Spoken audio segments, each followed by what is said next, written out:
Halo semuanya, selamat datang di Ruang Film. Bagaimana kabar kalian semua? Semoga selalu sehat dan baik-baik saja. Masih melanjutkan series Stellar Transformation, Shin Yu yang telah membuat keributan di kuil Joshua segera pergi ke Pulau Batu Hitam untuk bertemu Teng Sen dan Locke. Shin Yu akan memberitahu mereka keberadaan dari pedang giok, asalkan mereka itu membantu dia menghadapi orang-orang dari kuil Joshua. Mereka bingung apa yang telah dilakukan oleh Shin Yu sehingga membuat mereka marah. Locke dan Teng Sen setuju untuk menghadapi mereka dan melindungi Shin Yu.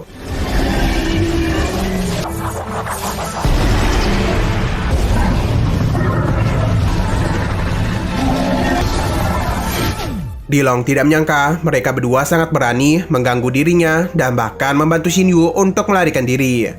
Locke hanya tertawa dan memberitahu bahwa mereka sadar tidak akan bisa mengalahkan ketujuh saudara ini. Tapi dia mengancam bahwa leluhur dia dan Raja Istana Naga Hijau akan sangat marah jika tidak mendapatkan informasi mengenai keberadaan dari pedang giok. Namun Dijian dan Diman tidak takut dengan ancaman tersebut, karena bagaimanapun Shin Yu ini telah membuat masalah kepada mereka. Dan karena jumlah mereka banyak, jadi ketujuh saudara ini sangat percaya diri bisa mengalahkan leluhur Mensen Bisu dan Raja Istana Naga Hijau.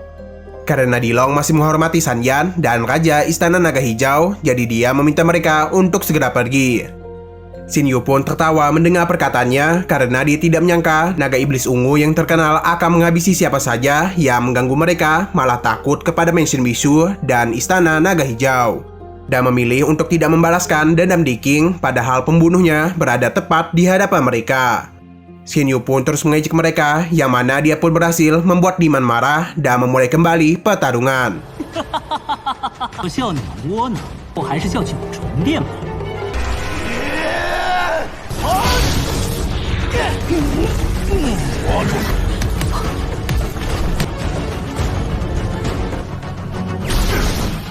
Mereka pun berusaha untuk menghabisi Shin Yu, tapi semua itu tidak dibiarkan saja oleh Locke dan Teng Sen. Dijian pun menyadari bahwa mereka ini berusaha untuk membawa Shin Yu melarikan diri. Tujuh saudara ini pun tidak membiarkan hal itu terjadi dan terus mengejar Shin Yu. Namun Teng Sen maupun Locke terus-menerus melindungi Shin Yu. Karena susahnya menangkap Shin Yu, Disu pun meminta untuk menyusun formasi gerbang surgawi. Dilong pun setuju dan mereka pun berpencar untuk membuat segel tersebut. Teng Sen yang menyadari hal tersebut meminta mereka berdua untuk segera menghentikan ketujuh saudara itu. Namun mereka gagal karena para naga iblis ungu telah berhasil menggunakan formasi itu dan mulai menutup pulau tersebut. Untung saja Hou Fei datang tepat waktu untuk masuk ke sana.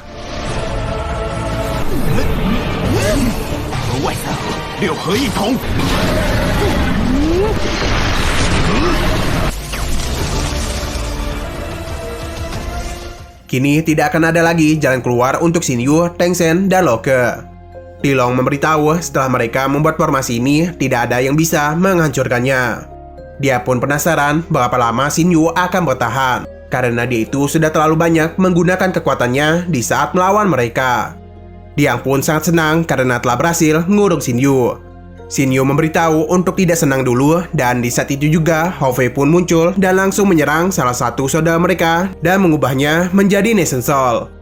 Shin Yu telah merencanakan ini semua setelah dia dibawa ke kuil Joshua dan selalu menghubungi Hou Fei untuk memberitahu kapan dia memulai semua rencananya.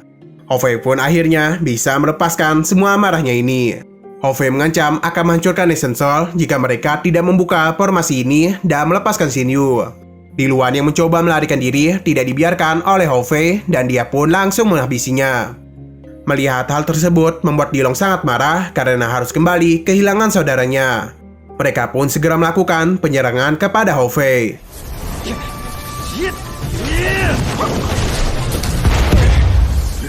Nah, tepat di tengah pertarungan itu ada seseorang yang berbicara mengenai betapa kecewanya dia melihat para naga iblis ungu kewalahan untuk menangkap seseorang yang bahkan kekuatannya itu belum mencapai tahap Void Hall. Yang berbicara ternyata bukan satu orang saja, melainkan ada dua orang. Locke dan Teng Sen pun memberikan hormat yang ternyata mereka adalah Raja Istana Naga Hijau bernama Yanlong dan leluhur Mensen Bisu yang bernama San Yan. Mereka berdua bekerja sama untuk mendapatkan pedang giok ke-8.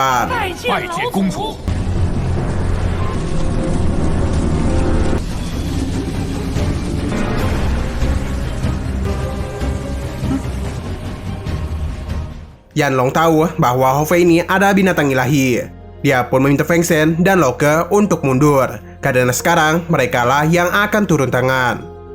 Dilong meminta mereka untuk tidak ikut campur dan berjanji akan melupakan dendam mereka terhadap terbunuhnya Di King.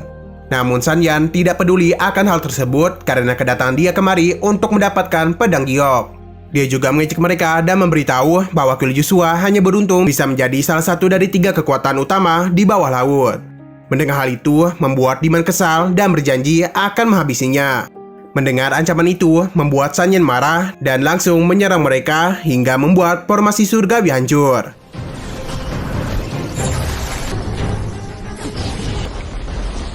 Melihat semua itu, Xin Yu kembali memulai pertarungan karena mereka sudah bebas dari formasi itu. Xin Yu pun akhirnya bisa memiliki cara untuk melarikan diri, tapi sebelum itu mereka ingin membuat pelajaran kepada mereka. Tentu saja, Dilong dan para saudaranya tidak membiarkan hal tersebut. Mereka pun menggunakan teknik tubuh untuk mengalahkan Xin Yu. Tidak mau kalah dengan mereka, Hou Fei pun menggunakan bentuk berserkernya dan menghadapi mereka.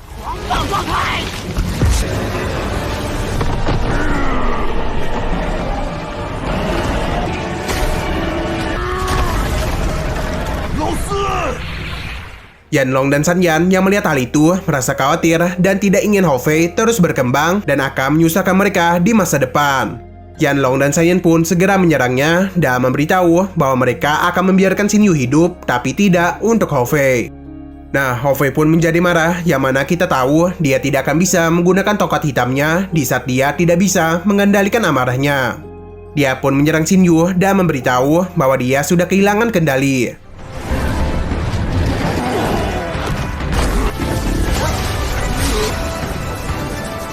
Karena amukan Hou Fei sangat merepotkan, Yanlong meminta Dilong untuk bekerjasama menghabisi Hou Fei.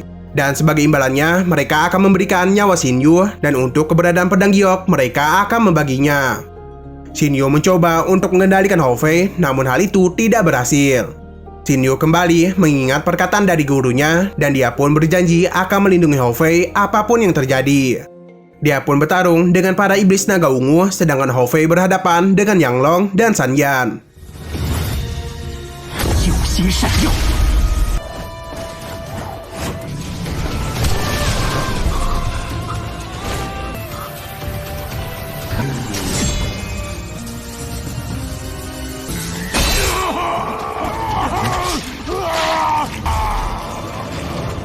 Melihat Hou Fei yang kesakitan, Xin Yu mencoba menghubungi guru mereka, namun Dilong tidak membiarkan hal tersebut dan berusaha untuk menghabisi Xin Yu. Untung saja pada saat itu, Guru Lan datang tepat waktu untuk melindungi kedua muridnya.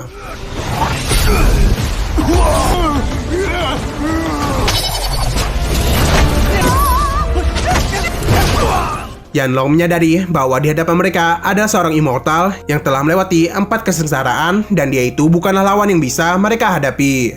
Lisu pun menyadari bahwa inilah guru yang dimaksud oleh Xin Yu. Mereka pun kagum dengan kekuatan yang dikeluarkan oleh Guru Lan. Xin Yu berterima kasih kepada Guru Lan karena sudah membantu dirinya. Guru Lan lalu memberikan air suci untuk menenangkan Hou Fei. Selama Hou Fei mengamuk, dia tidak ingat apa yang telah terjadi.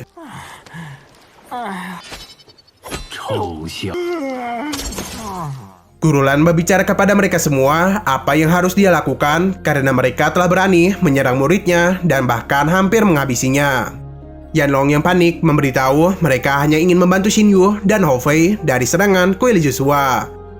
San Yan juga membela dirinya dengan memberikan alasan yang sama dengan Yanlong. Guru Lan memberitahu bahwa dia ini bisa tahu apa yang sedang Yanlong dan San Yan pikirkan dan tidak menyangka mereka berani melukai murid dan binatang ilahinya. Guru Lan juga berbicara dengan Kuil Joshua yang mana dia ini tidak menyangka demi pedang giok mereka telah banyak menghabisi nyawa orang yang tidak bersalah. Li Jian memberitahu bahwa para saudaranya juga telah banyak mati demi mendapatkan pedang itu. Dan kini dia pun menyerahkan dirinya kepada Guru Lan. Dilong meminta belas kasih kepada Guru Lan untuk mengampuni para saudaranya. Dan sebagai gantinya, dia akan menanggung semua itu.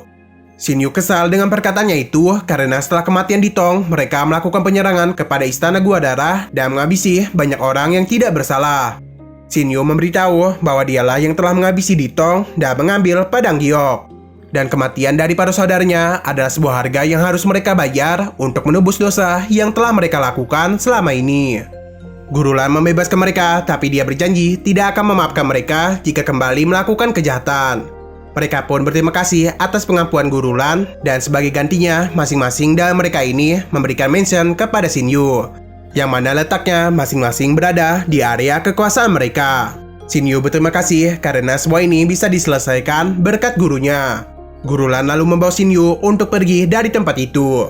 Melihat dia yang menggunakan teknik teleportasi, Yanlong menyadari bahwa Guru Lan bukanlah immortal yang sembarangan. Dia pun akan memberitahu hal itu kepada tetuanya. San Yan juga menyadari bahwa sepertinya situasi dunia kultivasi akan berubah. Guru Lan membawa Shin Yu ke sebuah tempat yang mana di sana dia memberitahu bahwa kultivasinya sekarang adalah seorang Master Immortal. Guru Lan juga menjelaskan kepada Shin Yu bagaimana luasnya dunia ini dan masih banyak misteri tentang dunia kultivasi yang harus Shin Yu ketahui. Pedang giok yang telah Shin Yu dapatkan akan banyak diincar oleh para kultivator, dan bahkan mereka tidak akan takut untuk mengorbankan nyawanya demi mendapatkan pedang tersebut. Guru Lan merasa Shin Yu bisa menemukan pedang giok adalah takdir. Dan karena Shin Yu ingin mengumpulkan pedang giok, Guru Lan memberitahu Shin Yu akan menghadapi ujian yang lebih besar. Dia lalu menceritakan di Road Galaxy di benua Tenglong ada banyak sekte kultivator dan iblis. Ada banyak orang yang menginginkan gerbang immortal dan meminta Shin Yu untuk berhati-hati. Ditambah di Road Galaxy sangat banyak binatang buas dan master immortal, yang mana para immortal di sana sangatlah pemarah, bahkan beberapa dari mereka sudah melewati 12 kesengsaraan. Guru Lan meminta Shin Yu untuk tidak khawatir karena dia tahu Shin Yu bisa melewati semua itu selama dia ini meningkatkan pelatihannya, dan yang terpenting Shin Yu ingin menjadi seseorang seperti apa. Setelah melihat perbuatan dari para saudara Dilong, Shin Yu sangat kesal dengan perbuatan mereka, dan karena ayahnya selalu mengajari dia bagaimana harus tetap berpegang kepada keyakinannya. Shin Yu percaya dengan mengandalkan usaha dan berlatih keras dia bisa keluar dari zona nyamannya. Guru Lan memuji pemikirannya, apalagi Shin Yu memiliki metode kultivasi yang sangat istimewa. Karena Shin Yu telah memiliki pedang giok, Guru Lan meminta Shin Yu untuk segera mengumpulkan ke-9 pedang, supaya jalan menuju gerbang immortal segera muncul. Di sana, Shin Yu dan para teman-temannya mulai membangun sebuah tempat untuk mereka.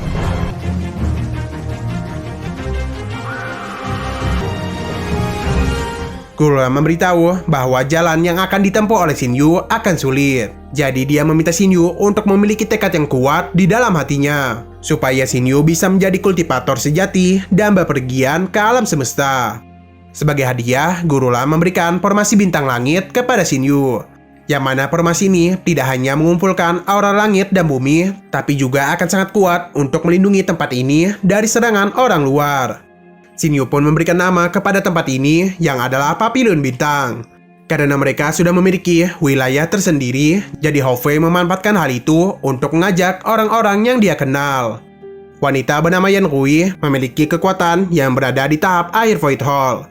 Jadi Xiaohui meminta untuk menjadikannya sebagai pemimpin dari para penjaga.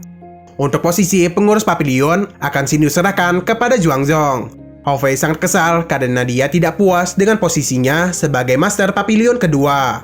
Shin Yu menjelaskan walaupun Hao Fei membantu dia menghadapi kulit Joshua, tapi untuk mengurus tempat ini dia serahkan kepada Xiaohui karena dia itu sangat teliti. Xiaohui pun mengejek Hao Fei yang membuat Hao Fei semakin kesal dan mereka pun saling beradu mulut. Saat itu juga Lier pun datang dan meminta Hao Fei untuk menghormati orang lain. Dan jika dia terus memberontak, Lier akan membawanya kembali ke hutan bambu. Shin Yu juga memberitahu Xiaohui untuk tidak memarahi Hao Fei. Shin Yu pun membawa Lier untuk berkeliling di papilionnya.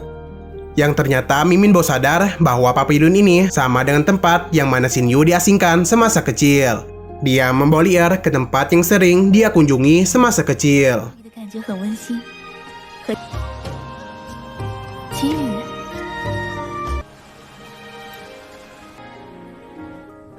Nah, di saat Shin Yu ingin membicarakan sesuatu, dia mendapatkan panggilan dari Xiaohui yang mana San Yan, Yanlong, dan Dilong datang untuk memberikan selamat kepadanya. Tidak hanya mereka saja, di sana juga ada perwakilan dari domain Immortal Feng Lai. Mereka ada Yansu, Hotian, dan Di Feng. Yansu sangat kagum dengan pemandangan di Papilion Bintang. Nah, tidak begitu lama, Hida dari domain Purple Flame Devil juga datang. Di sampingnya ada Jojiu dan Yinyu. Yansu tidak menyangka bahwa Hida lah yang mewakili kultivator iblis. Dan dia pun merasa bahwa mereka itu sedang kekurangan pewaris. Di sana, suasana seketika hening, tapi untung saja San Yan membuka pembicaraan dan diikuti oleh Yanlong. 来，青玉阁主。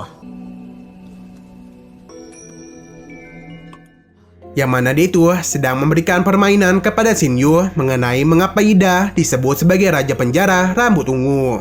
Walaupun bisa menjawab, tapi Xinyu ternyata salah. 所以你每次都拿我开水。 Tidak ingin membuang banyak waktu lagi, Yansu memberitahu tujuan dia datang kemari, yang adalah untuk meminjam pedang giok kepada mereka. Xinyu sudah menduga mereka pasti datang untuk pedang giok dan gerbang immortal. Dan bagian ke-8 pun bersambung.